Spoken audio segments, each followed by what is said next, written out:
ഉള്ളൂ. പക്ഷെ അങ്ങനെ ഏതെങ്കിലും വേദിയിൽ പറഞ്ഞു പോയത് കോൺട്രവേഴ്സി ആവുകയോ അങ്ങനെയുള്ള പ്രശ്നങ്ങൾ ഉണ്ടാവുകയോ ഒന്നും ഉണ്ടായിട്ടില്ല. അപ്പൊ അങ്ങനെ ട്രോളൊന്നും ഫേസ് ചെയ്തിട്ട് വന്നിട്ടില്ല.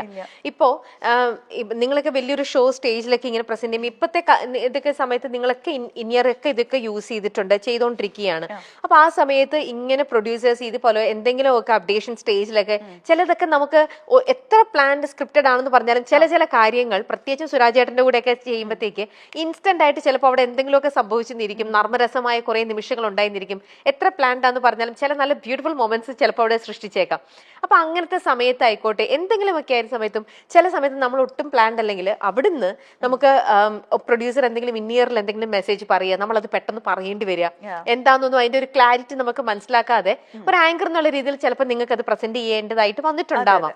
അപ്പൊ അങ്ങനത്തെ ഇത് എപ്പോഴെങ്കിലും ഒക്കെ ചെയ്തപ്പോൾ അശ്വതിക്ക് അത് പാളിപ്പോവുകയെ അല്ലെങ്കിൽ അതിനെ ഒരു എന്തെങ്കിലും വെച്ചിട്ട് ഒരു വിമർശനങ്ങളോ ഫേസ് ചെയ്യേണ്ടതായിട്ടുള്ള ഇഷ്യൂസോ അങ്ങനെ എന്തെങ്കിലും അങ്ങനെയൊന്നും ഉണ്ടെന്ന് എനിക്ക് തോന്നുന്നില്ല. പിന്നെ പണ്ടത്തെ ഷോയിൽ നടന്നിട്ടുള്ള സംഭവങ്ങൾ പിന്നീട് ഒരു സമയത്ത് അത് പ്രോപ്പർ അന്ന് സ്ക്രിപ്റ്റഡ് ആയിട്ട് നടന്നിട്ടുള്ള അന്നത്തെ ഒരു സോഷ്യൽ കണ്ടീഷനിൽ വലിയ പ്രശ്നമില്ലാതിരുന്ന കാര്യങ്ങൾ പിന്നീട് ആളുകൾ എടുത്തുകൊണ്ട് വന്നിട്ട് പ്രശ്നങ്ങൾ അതിനെ തുടർന്ന് ചർച്ചകൾ ഉണ്ടായിട്ടുണ്ട്. പക്ഷെ എനിക്ക് അതിനകത്ത് വലിയ ഇൻവോൾവ്മെന്റ് എന്നെ കുറിച്ചല്ല പറഞ്ഞതും ഇതിപ്പോ കേട്ടോണ്ടിരിക്കുന്ന കുറച്ച് പേർക്കെങ്കിലും അത് എന്താണെന്നുള്ളത് മനസ്സിലാണ്. പക്ഷെ സ്ക്രിപ്റ്റഡ് ആയിട്ട് അതൊരു 7 വർഷം മുന്നേ നടന്നൊരു ഇൻസിഡന്റ് അത് എടുത്തോണ്ട് വന്നിട്ട് ഈ അടുത്ത കാലത്ത് നടന്നു എന്നുള്ള പോലെ പ്രചരിപ്പിക്കുകയും അങ്ങനത്തെ സംഭവം. അതുകൊണ്ടാണ് ഇപ്പൊ നമ്മുടെ സോഷ്യൽ മീഡിയയിൽ ആങ്കേഴ്സ് കുറെ പേര് ബലിയാടാവുന്നു. അവര് പല കാര്യങ്ങളും ആൻസർ ചെയ്യേണ്ടതായിട്ട് വരുന്നു. ഇപ്പൊ കുറച്ച് അവര് ഫേസ് ചെയ്ത കുറച്ച് പ്രോബ്ലംസും എന്നൊക്കെ പറഞ്ഞിട്ട് ഇപ്പൊ കുറെ ചർച്ച ചെയ്യുന്നുണ്ടല്ലോ. അതെ അതെ, അവർക്ക് രണ്ട് പെർസ്പെക്ടീവ് ഉണ്ട്. ഒന്നാമത്തെ കാര്യം, നമ്മൾ ആസ് എ പ്രസന്റർ നമ്മൾ സംസാരിക്കുന്ന സമയത്ത് നമ്മുടെ ഓപ്പോസിറ്റ് ഉള്ള ആൾക്ക് റെസ്പെക്റ്റും വാല്യൂം കൊടുത്തിട്ട് വേണം സംസാരിക്കാൻ എന്ന് വിശ്വസിക്കുന്ന ആളാണ് ഞാൻ. And also there are boundaries. ആൾക്കാർക്ക് സംസാരിക്കാൻ താല്പര്യമുള്ള വിഷയം അവർക്ക് സംസാരിക്കണ്ട എന്നുള്ള വിഷയമുണ്ട്. അതിനെ സെൻസ് ചെയ്യാൻ ഓപ്പോസിറ്റ് ഇരിക്കുന്ന ആങ്കറിന് പറ്റണം എന്നുള്ളതാണ് ഞാൻ വിശ്വസിക്കുന്നത്. ഇപ്പൊ അയാൾക്കത് പറയാൻ താല്പര്യമില്ല എന്ന് തോന്നിയിട്ടും നമുക്ക് എങ്ങനെയെങ്കിലും കോണ്ടന്റ് ഉണ്ടാക്കണം എന്ന് വിചാരിച്ചിട്ട് അതിലിട്ട് പിടിച്ചോണ്ടിരിക്കുന്നതിൽ വലിയ കാര്യമില്ല. അപ്പോ അതിനാ ഞാൻ പറഞ്ഞത്, അതിന് രണ്ട് പെർസ്പെക്റ്റീവ് ഉണ്ട്. ചിലപ്പോൾ ഈ ആങ്കറിന് അത് ചെയ്യാൻ ഒരു താല്പര്യം ഉണ്ടാവില്ല. ഈ ഇന്ത്യയിലുള്ള പ്രഷർ ചിലപ്പോൾ നന്നായിട്ടുണ്ടാവും. ആ ചോദ്യം അങ്ങ് ചോദിക്കും. എനിക്ക് പലപ്പോഴും ഫീൽ ചെയ്തിട്ടുള്ള കാര്യം, നമ്മൾ ചിലപ്പോൾ സ്റ്റേജിൽ നിൽക്കുമ്പോൾ ഈ ആർട്ടിസ്റ്റുകളുടെ അടുത്ത് പാട്ട് പാടാനൊക്കെ പറയാൻ പറയും. ഇത് മിക്കപ്പോഴും പ്രൊഡ്യൂസേഴ്സാ പറയാം, ഒരു പാട്ട് പാടാൻ പറയുമോ എന്നൊക്കെ ചോദിക്കുമ്പോൾ നമുക്ക് തൊട്ടടുത്ത് നിൽക്കുന്ന ആർട്ടിസ്റ്റിന്റെ വൈബ് വ്യക്തമായിട്ട് മനസ്സിലാവും. അവർക്കിപ്പോ പാട്ട് പാടാൻ താല്പര്യമില്ല. അപ്പൊ ഇത് പാട്ട് പാടൂ എന്ന് പറഞ്ഞ് നമ്മളാണ് ആക്ച്വലി എംബാരസ്ഡ് ആവുന്നത്. നമ്മളെയാണ് ഓഡിയൻസ് കാണുമ്പോ ഈ പെണ്ണിന് ഒരു സെൻസും ഇല്ലേ, like it is very clear അവർക്ക് ഇപ്പൊ പാടാൻ അല്ലെങ്കിൽ വേറെ ഏതെങ്കിലും സ്റ്റേജിൽ അഭിനയിച്ചൊരു തമാശയോ ഒരു സിനിമയിലെ സിറ്റുവേഷനോ അവർക്ക് വീണ്ടും അതവിടെ ചെയ്യാൻ അവർ പ്രിപ്പയർഡ് ആയിരിക്കില്ല, അവർക്ക് താല്പര്യം ഉണ്ടായിരിക്കില്ല. പക്ഷെ കണ്ടന്റ് ഉണ്ടാക്കാൻ വേണ്ടിയിട്ട് ഇതുപോലെ ഒന്ന് പറയൂ എന്ന് പറഞ്ഞിട്ട് അങ്ങനെ ചെയ്യുന്ന ആൾക്കാരും ഉണ്ട്. പിന്നെ ആങ്കേഴ്സ് തന്നെ കയ്യിൽ നിന്നിട്ടിട്ട്, അതായത് ഇവർക്ക് വിമുഖത കാണിച്ചാൽ പോലും അത് മനസ്സിലാവാതെ വീണ്ടും അതിനുവേണ്ടി പുഷ് ചെയ്യുന്ന ആങ്കേഴ്സും ഉണ്ട്. അപ്പൊ അശ്വതിക്ക് അങ്ങനെ ഫേസ് ചെയ്യേണ്ടി വന്നിട്ടുണ്ടോ? ഡെഫിനറ്റ് ആയിട്ട് നമ്മള് ഷോസ് ഒക്കെ ചെയ്യുന്ന സമയത്ത് പ്രൊഡ്യൂസേഴ്സ് അതുപോലെ പലതും പറയാറുണ്ട്, അങ്ങനെ അത് ചോദിക്കൂ ഇത് ചോദിക്കുന്നൊക്കെ. ഞാൻ മിണ്ടാതെ നിന്ന് മറ്റേ പ്രൊഡ്യൂസറിന്റെ വായിന്ന് ചീത്ത കേട്ടിട്ടുണ്ട്. ചോദിച്ചില്ല, ഞാൻ ചോദിക്കാതിരുന്നിട്ടുള്ള സിറ്റുവേഷൻസ് ഉണ്ട് കേട്ടോ. കാരണം ഇറ്റ് ഇസ് വെരി ക്ലിയർ. അപ്പൊ അതവിടെ ചോദിക്കുന്നത് ഭയങ്കര ഓടായിരിക്കും എന്നുള്ളത് നമുക്ക് അറിയുന്നത് കൊണ്ട് മിണ്ടാതിരുന്നിട്ടുണ്ട്. അപ്പം അതന്നേരം ചോദിക്കണ്ടായിരുന്നു, നശിപ്പിച്ചില്ല, ചാൻസ് കളഞ്ഞില്ലേ എന്ന് പറയുമ്പോൾ ഞാൻ ഇവര് വിഷയത്തിൽ നിന്ന് അടുത്ത വിഷയത്തിലേക്ക് പോകാൻ വേണ്ടി മിണ്ടാതെ വെയിറ്റ് ചെയ്യും. നീ പറഞ്ഞത് കേൾക്കാത്ത പോലെയൊക്കെ നിന്നിട്ട്. അതേപോലെ വേറൊന്നുള്ളത് എന്തോ എക്സ് മിനിസ്റ്ററോ അങ്ങനത്തെ എന്തോ ഒരു സംഭവം, എന്തോ ഒരു അബദ്ധം പറ്റിയത്. ഇത് അബദ്ധം പറ്റിയില്ല ആക്ച്വലി. അത് ഇതുപോലെ ഒരു പൊളിറ്റിക്കൽ പ്രോഗ്രാം, ഒരു സാംസ്കാരിക സമ്മേളനമായിരുന്നു. നമ്മുടെ മുഖ്യമന്ത്രിയൊക്കെ ഗസ്റ്റ് ആയിട്ടുണ്ടായിരുന്നു. കുറച്ച് വർഷങ്ങൾക്ക് മുന്നെയാണ് കേട്ടോ ആ ഒരു പരിപാടി ഹോസ്റ്റ് ചെയ്യായിരുന്നു. അപ്പൊ പുതിയ മന്ത്രിസഭ അധികാരത്തിൽ വന്നിട്ടേ ഉള്ളൂ. അപ്പൊ എനിക്കിവിടെ വന്നിരിക്കുന്ന അതിഥികൾ ആരൊക്കെയാണെന്നുള്ളത് വ്യക്തമായിട്ട് അറിയില്ല, ഫുള്ള് ചാർട്ട് കിട്ടിയിട്ടില്ല. അപ്പൊ എന്നോട് പറഞ്ഞു എക്സ് മിനിസ്റ്റർ വരുന്നുണ്ട്, അനൗൺസ് ചെയ്തോളാൻ പറഞ്ഞു, പേരും പറഞ്ഞു. അപ്പൊ എനിക്ക് എന്റെ അറിവില് കഴിഞ്ഞ മിനിസ്ട്രിയിൽ ഇങ്ങനെ ഒരു മിനിസ്റ്റർ ഇല്ല. ഈ പേര് എനിക്ക് ഫെമിലിയർ അല്ല. എങ്ങനെയാണ് നമ്മൾ എത്ര പൊളിറ്റിക്സ് ഫോളോ ചെയ്യാത്ത ആളാണെങ്കിലും മിനിസ്റ്റേഴ്സിന്റെ പേര് നമ്മൾ കേട്ടിട്ടുണ്ടായിരിക്കും. അപ്പൊ എനിക്ക് അങ്ങനെ ഒരു മിനിസ്റ്റർ പരിചയമില്ല. പക്ഷെ എന്റെ അടുത്ത് നിന്ന് ബാക്ക് സ്റ്റേജിൽ നിന്ന് ചേട്ടൻ എഴുതി തന്നു, എക്സ് മിനിസ്റ്റർ അനൗൺസ് ചെയ്യുന്നു. എന്തോ എനിക്കത് ഫെമിലിയർ അല്ലാത്ത പേരായതുകൊണ്ട് ഞാൻ ബഹുമാനപ്പെട്ട ആളുടെ പേര് മാത്രമേ ഈ പേര് മാത്രമേ പറഞ്ഞുള്ളൂ, ഡെസിഗ്നേഷൻ പറഞ്ഞില്ല.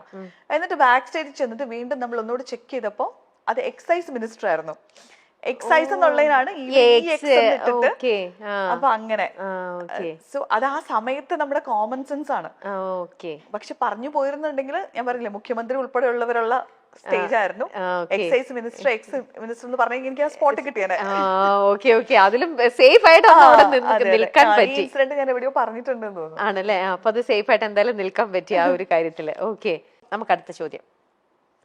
സെൽഫ് പ്രൊമോഷനും സെൽഫ് ഹൈപ്പും എന്തും ചെയ്യുന്ന ആർട്ടിസ്റ്റുകൾ ചിലപ്പോഴെങ്കിലും ടെലിവിഷൻ ആർട്ടിസ്റ്റുകൾക്ക്, പ്രത്യേകിച്ച് അവതാരകർക്ക് തലവേദന ആകാറുണ്ട്.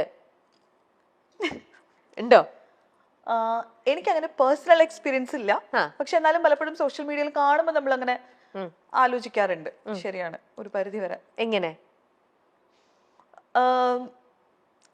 ഇപ്പൊ നമ്മുടെ മുന്നിലേക്ക് ഒരു ആർട്ടിസ്റ്റ് ഒരു ഇന്റർവ്യൂവിന് അല്ലെങ്കിൽ ഒരു പ്രൊമോഷന് വന്നിരിക്കുമ്പോ ഇത് അവതാരകർക്ക് മാത്രമല്ല, ആർട്ടിസ്റ്റിന് വേണ്ടിയിട്ടും കൂടിയാണ് അല്ലെ. അവർക്കാണ് പ്രൊമോഷൻ വേണ്ടത്, അവർക്കാണ് ഒരു പ്ലാറ്റ്ഫോം വേണ്ടത്. അവരുടെ കല എന്താണോ അവർ ചെയ്തു വെച്ചിരിക്കുന്ന ആർട്ടിനെ പ്രൊമോട്ട് ചെയ്യാൻ അവർക്ക് ഇവരുടെ കൂടെ സഹായം വേണ്ടതുകൊണ്ടാണ് അവർ ആ ഒരു പ്ലാറ്റ്ഫോം ചൂസ് ചെയ്യുന്നത്. ഈ ആങ്കേഴ്സ് ചിലപ്പോൾ പുതിയ ആൾക്കാരായിരിക്കാം, അല്ലെങ്കിൽ അവർ ശരിക്കും കൗതുകത്തിന് ചോദിക്കുന്ന കാര്യങ്ങളായിരിക്കാം.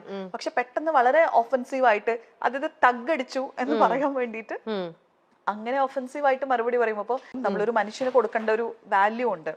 അപ്പൊ അത് കൊടുത്തിട്ട് ആർട്ടിസ്റ്റുകളാണെങ്കിലും സംസാരിക്കണം എന്ന് ചില സിറ്റുവേഷൻ ഒക്കെ കാണുമ്പോൾ തോന്നിയിട്ടുണ്ട്.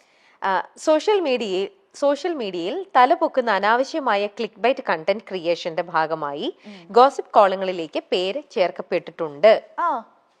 ആണോ? ഏതായിരിക്കും? ഗോസിപ്പ് ഇൻ ദ സെൻസ് അങ്ങനെയല്ല. ഈ അടുത്തങ്ങാണ്ട് ഞാനെന്തോ മരിച്ചു എന്നുള്ള വാർത്തയൊക്കെ വന്നിട്ട്. അശ്വതി മരിച്ചു? അശ്വതിക്ക് എന്താണ് അറിഞ്ഞോ? അശ്വതിക്ക് സംഭവിച്ച ദുരന്തത്തിൽ തകർന്ന് ആരാധകർ എന്നൊക്കെ പറഞ്ഞിട്ട് അതെന്തായിരുന്നു? ഫോട്ടോ ഒക്കെ വെച്ചിട്ട് ഏതോ ഇതിൽ ന്യൂസ് ഒക്കെ വന്നു. അത് കഷ്ടം എന്താന്ന് വെച്ച് കഴിഞ്ഞാല് ഇവർക്ക് ഇത് കൊടുത്തിട്ട് പോയാൽ മതി. ഇത് കണ്ടത് എന്റെ ഫാദർ ഇൻ ലോ. ഓക്കെ. ഈ ന്യൂസ് വന്നത് ഏതോ ഒരു യൂട്യൂബ് ചാനലില് അല്ലെങ്കിൽ ഇങ്ങനെ ഒരു പിക്ചർ വന്നു, ഒരു ഫോട്ടോ കണ്ടുന്നിട്ട് എന്താണ് എല്ലാവരെയും കണ്ണീരിലാഴ്ത്തി, അങ്ങനെ എന്തോ ഒരു അങ്ങനത്തെ ഒരു ന്യൂസാ വന്നത്. അപ്പൊ എന്റെ ഫാദർ ഇൻ ലോ അച്ഛനത് മനസ്സിലാവണില്ല ഇത് എന്താ സംഭവം എന്ന്.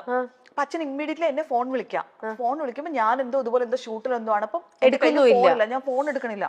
അച്ഛൻ ഭയങ്കര പാനിക്കായി. പ്രായമുള്ള ആൾക്കാരില്ല. അച്ഛൻ ഭയങ്കര പാനിക്കായി. അച്ഛൻ അപ്പൊ തന്നെ അവിടുന്ന് ഒരു ഡ്രൈവറെ ഒക്കെ കൂട്ടിയിട്ട് അച്ഛൻ തൊടുപുഴയിൽ എറണാകുളത്തിന് വരാൻ വേണ്ടി പുറപ്പെട്ടു. എന്നുവെച്ചാ ഒന്ന് ആലോചിച്ച് നോക്കൂ, ഇവരൊരു ക്ലിക്ക് ബൈറ്റിന് വേണ്ടി ചെയ്യുന്ന കാര്യമായിരിക്കും. അച്ഛൻ എന്തെങ്കിലും സംഭവിച്ചിരുന്നെങ്കിലോ? ശരിക്കും അതെ, അവരെത്രത്തോളം അപ്പോ അമ്മയോട് പോലും പറയാൻ പറ്റണില്ല അച്ഛൻ ഇപ്പൊ ശരിക്കും വല്ലതും പറ്റിയതാണോന്ന്. പക്ഷെ അച്ഛൻ അവിടെ നിന്ന് ഇറങ്ങണതിന് മുമ്പ് ഞാൻ നോക്കുമ്പോ അച്ഛന്റെ മിസ് കോൾ ഇങ്ങനെ കിടക്കുക. അപ്പൊ ഞാൻ എന്താ അച്ഛാ ചോദിച്ചപ്പോ അപ്പോഴാണ് അച്ഛന് ശ്വാസം നേരെ വീഴുന്നത്. അപ്പൊ ഇതുപോലുള്ള സംഭവങ്ങൾ ഉണ്ടാവാറുണ്ട്. പിന്നെ ഇതുപോലെ തെറ്റിദ്ധരിപ്പിക്കുന്ന ക്യാപ്ഷനുകൾ കൊടുക്കാറുണ്ട്. പിന്നെ നമ്മള് ഏതെങ്കിലും ഒരു കമന്റിൽ എവിടെയെങ്കിലും നമ്മൾ പറഞ്ഞൊരു കാര്യം അല്ലെങ്കിൽ ഒരു റിപ്ലൈ കൊടുത്തൊരു കാര്യം എടുത്തു കൊണ്ടുപോയി ടൈറ്റിലാക്കി ഇട്ടിട്ട് അതായത് കാണുന്നവർക്ക് പെട്ടെന്ന് നമ്മളെന്തോ ഒഫൻസീവ് ആയി പറഞ്ഞു അല്ലെങ്കിൽ അങ്ങനത്തെ ഒരു ഇമേജ് കൊടുക്കുന്ന തരത്തില് വളച്ചൊടിച്ചൊക്കെ ഇടുന്നത് അത് വളരെ കോമൺ ആയിട്ട് സംഭവിക്കുന്നത്.